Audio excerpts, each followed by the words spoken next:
Radio रंग 89.6 FM पर इस विशेष चर्चा में आपका बहुत बहुत स्वागत है। आज की अपनी देवरिया डायरी में हम लोग जिले की कुछ बहुत ही ज़रूरी जानकारियों पर बात करने वाले हैं। मतलब आज की जो ये डीप डाइव है ना, वो इस बात पर है कि कैसे प्रशासन अब चीज़ों को लेकर बहुत ज़्यादा एक्टिव हो गया है। बिल्कुल। और अगर हम इन सारी रिपोर्ट्स को देखें तो एक बहुत साफ पैटर्न नजर आता है। मतलब प्रशासन अब किसी भी खतरे का इंतजार नहीं कर रहा है, बल्कि पहले से ही तैयार बैठा है। हाँ, वो तो है। अच्छा, शुरुआत इसी मई महीने के मुफ्त राशन वितरण से करते हैं। मतलब 24 अप्रैल से 8 मई के बीच जो अनाज बंट रहा है ना, अंत्योदय वालों को 35 किलो और पात्र गृहस्थी को 5 किलो प्रति यूनिट। ये तो आज के टाइम में एक तरह से खाद्य सुरक्षा का बहुत मजबूत एडीएम बन गया है। सही कहा एकदम। और सबसे दिलचस्प बात ये नहीं है कि क्या मिल रहा है, बल्कि ये है कि कैसे मिल रहा है। बिना किसी भारी कागजी कार्रवाई के सीधे परिवारों तक अनाज पहुंच रहा है ना। मतलब समाज के एक बड़े हिस्से को ये टेंशन नहीं है कि कल क्या खाएंगे। बिल्कुल। ये सिर्फ पेट भरने का काम नहीं कर रहा है, बल्कि समाज के लिए एक बहुत बड़ा आर्थिक शॉक अब्जॉर्बर बन गया है। इससे लोगों को एक अलग तरह की सुरक्षा मिलती है। सही बात है। अच्छा, अब अगर शरीर के पोषण से थोड़ा स्वास्थ्य और सुरक्षा की तरफ आएं, तो एक बहुत ही अजीब सवाल दिमाग में आता है। क्या अब मच्छर सिर्फ बारिश का मौसम नहीं देखते? अरे ये तो बहुत ही अहम मुद्दा है। विश्व मलेरिया दिवस पर सीएमओ डॉक्टर अनिल कुमार गुप्ता ने नवोदय विद्यालय में साफ साफ बताया है कि मच्छर अब पूरे साल सक्रिय रहते हैं। क्या बात कर रहे हैं? मतलब पूरे साल? तो फिर तो फॉगिंग का काम भी बदल गया होगा। जी हाँ, बिल्कुल।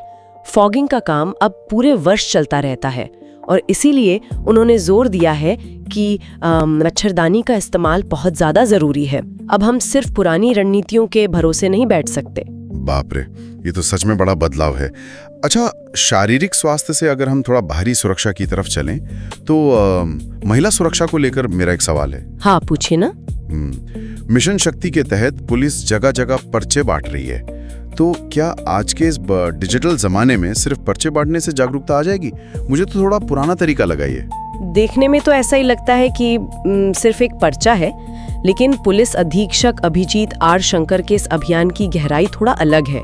इसमें महिलाओं को 1090 और 181 जैसे नंबर याद करवाए जा रहे हैं। अच्छा, मतलब साथ में 112 जैसे सटीक हेल्पलाइन नंबरों की ताकत भी समझाई जा रही है। बिल्कुल, क्योंकि जब कोई पैनिक वाली स्थिति होती है ना, तो इंसान का दिमाग काम करना बंद कर देता है।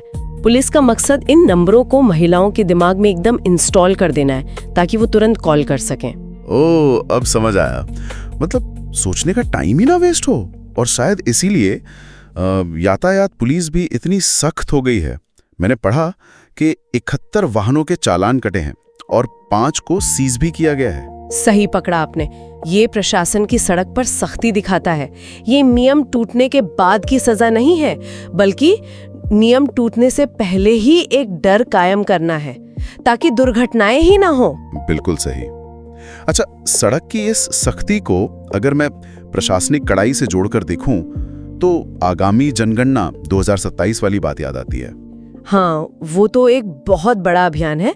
7 से 21 मई तक स्वगणना अभियान चलना है और जिलाधिकारी दिव्या मित्तल ने बहुत कड़े निर्देश दिए हैं इस बार। हाँ, मैंने पढ़ा कि अगर कोई सरकारी कर्मचारी ड्यूटी से बचता है तो उस पर सीधे FIR हो सकती है, और वो भी जनगणना अधिनियम 1948 की धारा 11 के तहत। बिल्कुल। और लापरवाही पर 3 साल तक की सजा का भी प्रावधान है। प्रशासन होमगार्ड भर्ती परीक्षा को लेकर भी बेहद सतर्क है। वहां भी 10 केंद्रों पर DM और SP खुद कड़ी निगरानी कर रहे हैं। मतलब प्रशासन किसी भी चीज में कोई ढिलाई नहीं छोड़ना चाहता, चाहे वो राशन हो, सुरक्षा हो या फिर जनगणना। पूरी तरह से कसी भी मशीन की तरह काम हो रहा है। यही तो सबसे बड़ा निष्कर्ष है हमारी इस पूरी चर्चा का। हम अब एक प्रोएक्टिव गवर्नेंस की तरफ बढ़ रहे हैं, जहां सिस्टम लगातार खुद को अपग्रेड कर रहा है। बिल्कुल। लेकिन इस पूरी चर्चा के बाद एक सवाल जो हम सभी सुनने वालों के लिए छोड़ना चाहेंगे, जब सरकार इतनी सारी हेल्पलाइन और योजनाएं सीधे जनता तक पहुंचा रही है, तो क्या आम नागरिक अपनी जिम्मेदारी समझ रहा है? बहुत ही सोचने वाली बात है ये, है ना? या फिर ऐसा तो नहीं कि अभी भी हम सिर्फ प्रशासन के भरोसे ही बैठे हैं और अपनी जिम्मेदारी भूल गए हैं? खैर, इसी विचार के साथ आज की इस डीप डाइव को यहीं खत्म करते हैं।